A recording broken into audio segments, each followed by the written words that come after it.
How do you do, fellow kids? It has been too long, and I have a G.I. Joe review. This is Scarlett from the second wave of the retro G.I. Joe collection. It's a Walmart exclusive, and she's been out and on the pegs for quite a while. I had this in the box, in the shipper package, and I've been just kind of preoccupied with other things.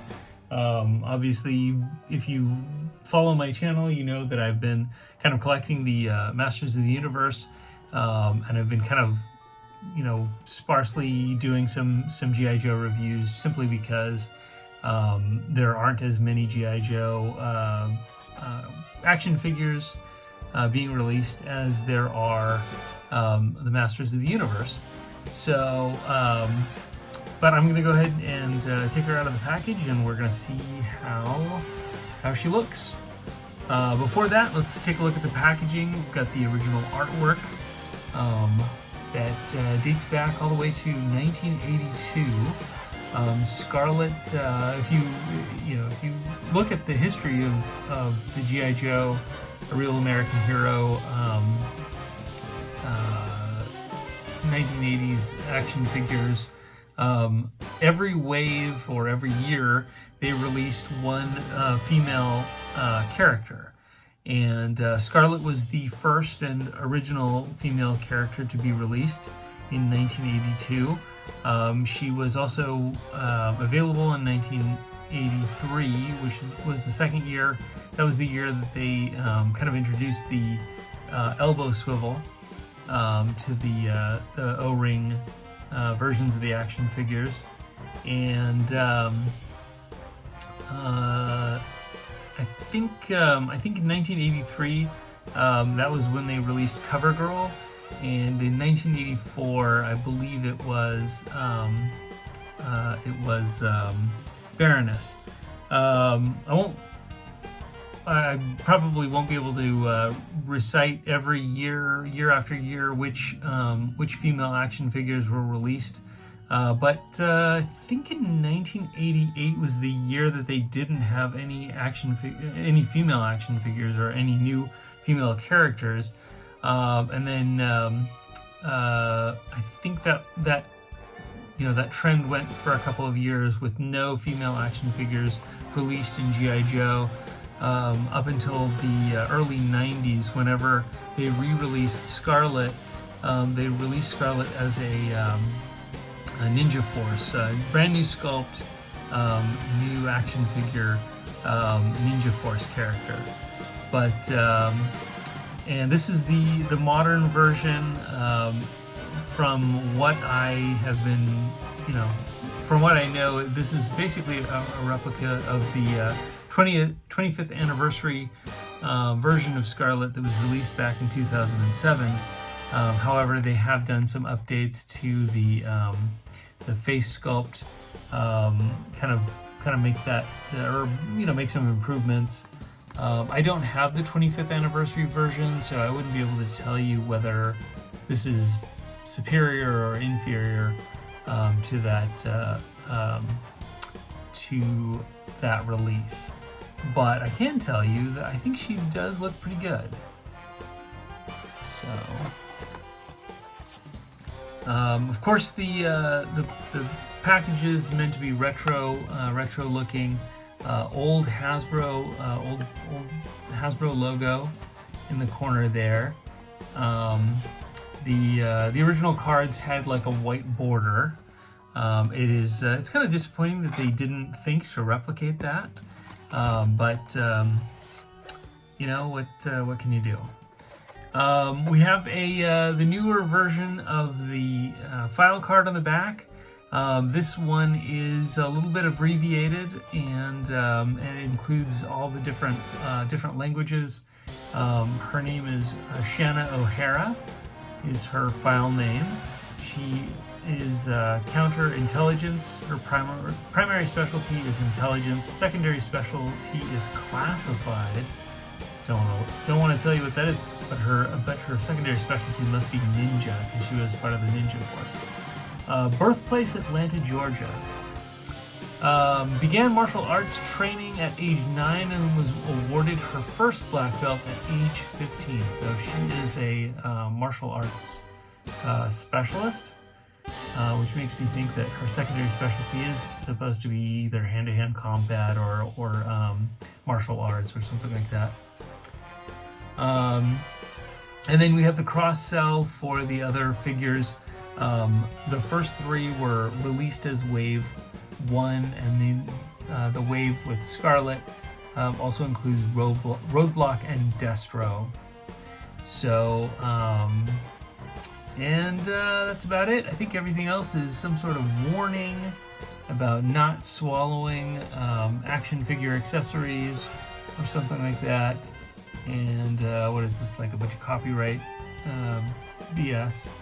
So yeah, that's basically the card. I'll go ahead and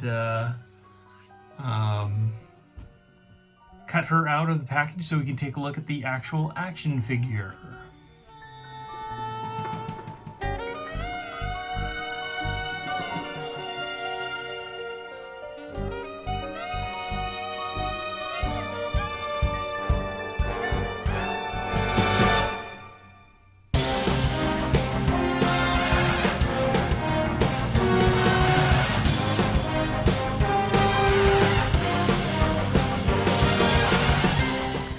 Alright, so now we have Scarlett released from her packaging. She came with 3 accessories that include her crossbow. It's actually a 2-piece, let's see here. 4 accessories, not including the 2 pieces that become her crossbow. Kind of reminds me of Chewbacca's weapon. I did have a little bit of trouble kind of fitting that. It's kind of intricate to kind of get those 2 pieces together there. She comes with a harness. The harness does have some details on it, like this. The pistol that does not, it's not removable. There's a kind of a connector that kind of unhooks behind the belt here. That's that's how I was able to separate and then reconnect the belt together to get the harness on her. There are some instructions to getting the quiver onto her back, including the harness. They kind of conflict with each other. They kind of it's hard to kind of have them all together, and then her ponytail. So yeah, the whole back piece wasn't really well thought out, because the harness doesn't sit right with the quiver, and then her ponytail has to be kind of out of the way. Originally the Scarlett, who was meant to have long red hair, didn't have a ponytail. She kind of had the top portion of her hair that came down, and then was actually missing the ponytail there. And obviously for this version they've corrected that, but then that also creates a problem because that interferes with the back peg. I don't believe her original version had a quiver, so there wasn't a big problem. I could probably, this is very flexible, so maybe it could be conditioned to stay out of the way. And then obviously, she kind of looks cool. She's looking off in a different direction or something like that. This is a modern figure, so there is a lot of posability to go along with it. The other advantage of having the modern figure is that compared to the vintage figure, the vintage figure was not very feminine. All of the female characters had a little bit of a disadvantage because they were created on the same kind of model as the male figures, and so they weren't as feminine looking. Of course, the sculptors were talented and were able to kind of create a feminine looking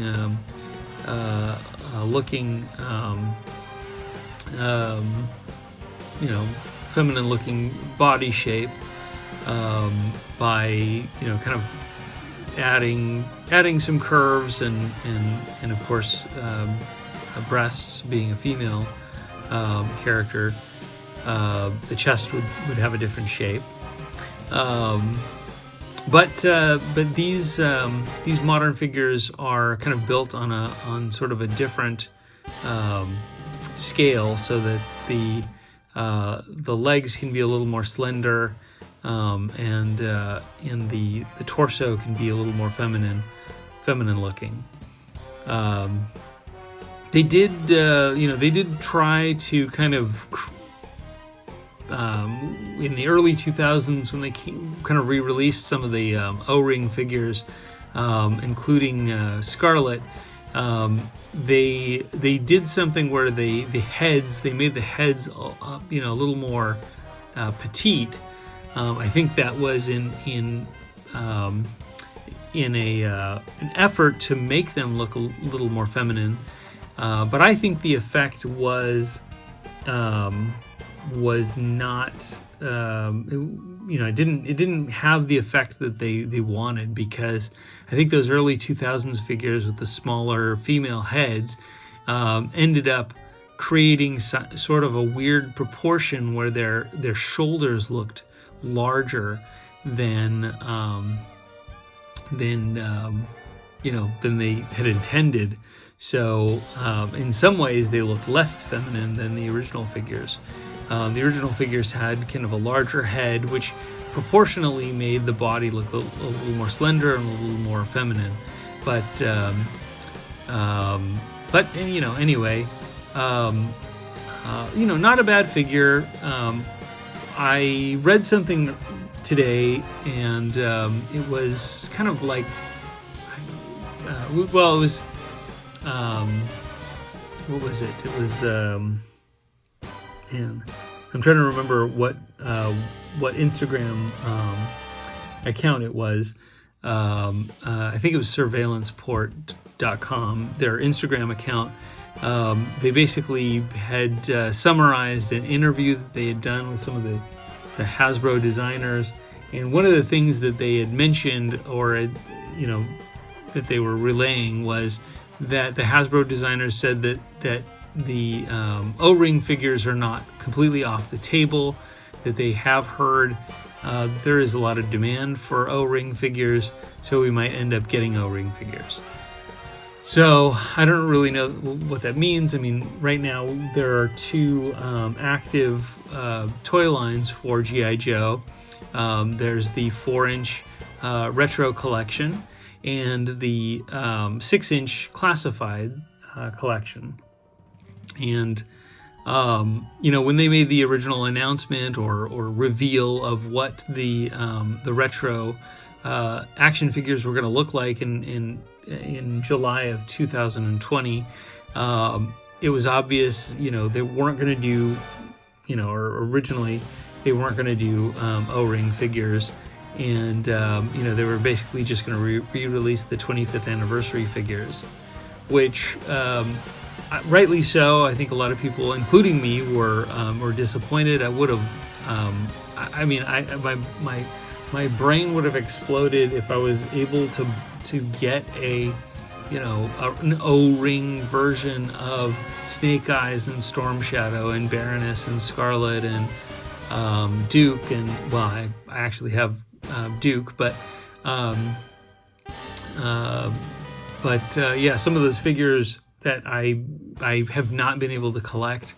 I'd love to get an O-ring version, even if it's a new release. It doesn't necessarily have to be the vintage ones. I'm not really in it for the value of the the rare value of the action figures. I'm more in it for the nostalgia and just the fun of having these action figures. I have come to really appreciate these 4-inch figures. I've been able to, I did do a pre-order for Wave 3, and I'm waiting to see what Walmart does with that. Hopefully they ship and they don't get canceled, because I know that is a possibility. Because I would love to have all of these figures. So I've been looking on social media, and I haven't seen anyone post the back cross sell of Wave 3, because I'm assuming since Wave 1 and 2 were both on the cross sell with each other, all 6 of those action figures. I'm assuming that the cross sell for Wave 3 also includes Wave 4. I've heard rumors that Wave 4, well, let's go ahead and recap. Wave 3 is supposed to be Cobra Commander, Duke, and Lady J. All 3 of those would be great. I do have, like I said, I do have the O-ring Duke, and I do have an O-ring Lady J. I don't have Cobra Commander. I don't have the original helmeted, silver face shield Cobra Commander. So I'd love to get the O-ring version. I'd love to get the modern 4-inch version of that. I do have the classified version, the regular kind of darker blue version, and I also have the Snake Supreme. But I'm missing some different Cobra Commanders in there. I don't necessarily need or want all of them, but I do love Cobra Commander, and I would love to have some of these major releases. And so I'm looking forward to that. So anyway, for Wave 4 is rumored to be Flash, Dial Tone, and a Bat, or the Bats, Battle Android Troopers. So those would be great. Love the idea of the Bats. The Bats, Battle Android Troopers are amazing, and I've looked up the 25th anniversary versions of Dial Tone and Flash. I'm a little more excited about Flash, but Dial Tone should be pretty cool as well. And then in the last couple of months, I've also been looking very hard at Marauders Gunrunners, because Marauders has some 6-inch, they have 1/12 accessories, which I've been eyeing to add to my classified action figures, but I've also been eyeballing their 4-inch action figures to sort of put alongside my my 4-inch GI Joes, these modern action figures. I've seen some great customs online of people recreating, sort of using Marauder Gunrunner parts to sort of recreate very closely, I would have to say, some of the action figures, some of the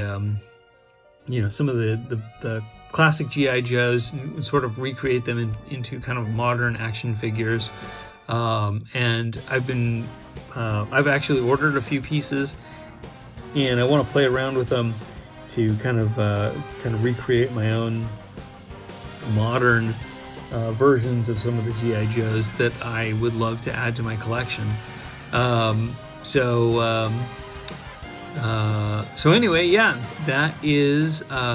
that's my tirade, my every so often tirade about GI Joe and the state of the brand.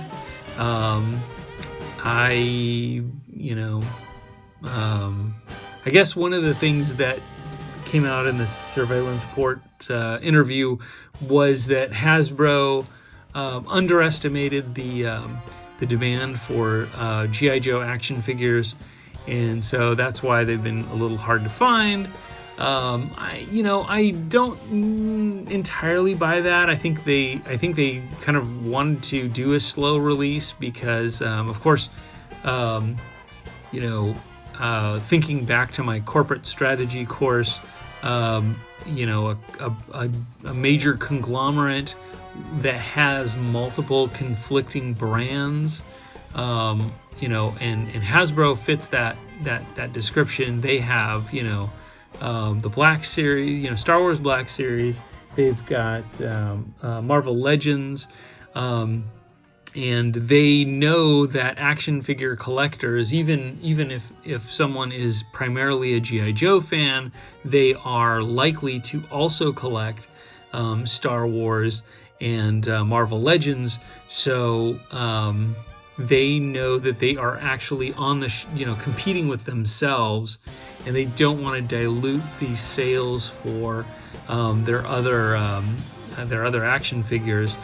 But so I think that is part of the reason. I think they of course they want to make nice and say, oh yeah, we underestimated demand, and we didn't realize everybody wanted G.I. Joe. They know exactly what they're doing. They did a slow and steady release so that they could measure demand. And this is entirely intentional. It was not an intentional move on their part. And also wanted to measure the effect of releasing G.I. Joes, 6-inch G.I. Joes, and measure the effect that would have on their other product lines. They're a savvy company. They know what they're doing. So I don't buy this. Oh well, we didn't know.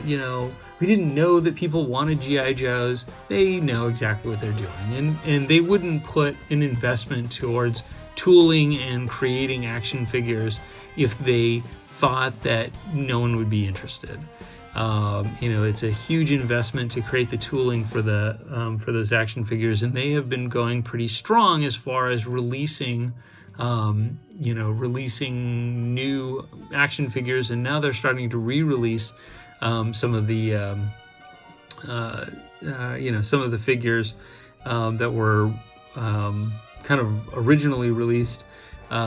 There's like a new version of Scarlett and a new version of Roadblock. Or I'm sorry. So, repaints of those sculpts. Oops, knocked her down.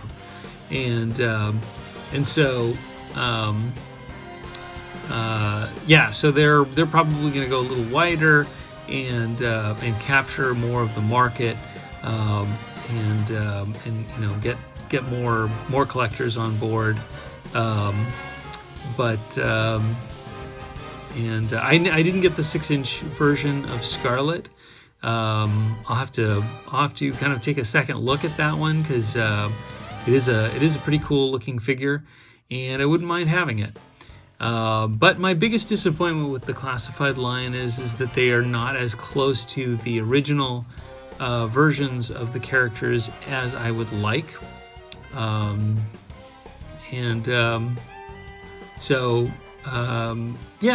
would really like them to, kind of go with a 6-inch version of, what this Scarlett looks like. I think this looks great. I would love to see what a 6-inch version of this character would look like in these colors and in this style. But they wanted to kind of create a more modern look. I wouldn't be surprised if they do release a more vintage version of Scarlett sometime in the near future. And we just got the release of the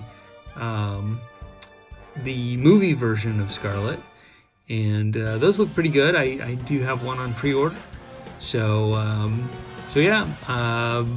I'm going from 0 Scarlets to multiple Scarlets, probably this year. And great character, was a good character in the comic books and in the animated series. So really happy with Scarlett. I'm glad I got her. I'm glad I got her out of the package, and it was fun sharing this with you. So that's my review of the Retro Scarlett. I don't know. I have some mixed feelings about this figure. I really like it. I mean, I really want to like it.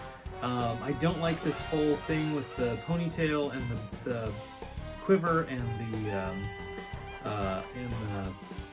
harness. They're all kind of getting into each other's way, and it doesn't seem like it was designed very well. I might, probably have to do some Google searching and see if anyone's sort of figured out a solution to that. But aside from that, I think the figure is very posable. It's got a very good, good feel to it. So I other than that, that's the only real complaint that I have about this figure. And I'm glad I picked it up. I'm having a lot of fun collecting these the 4-inch modern G.I. Joes. It would be great if Hasbro released some O-ring figures, but I'm not going to hold my breath.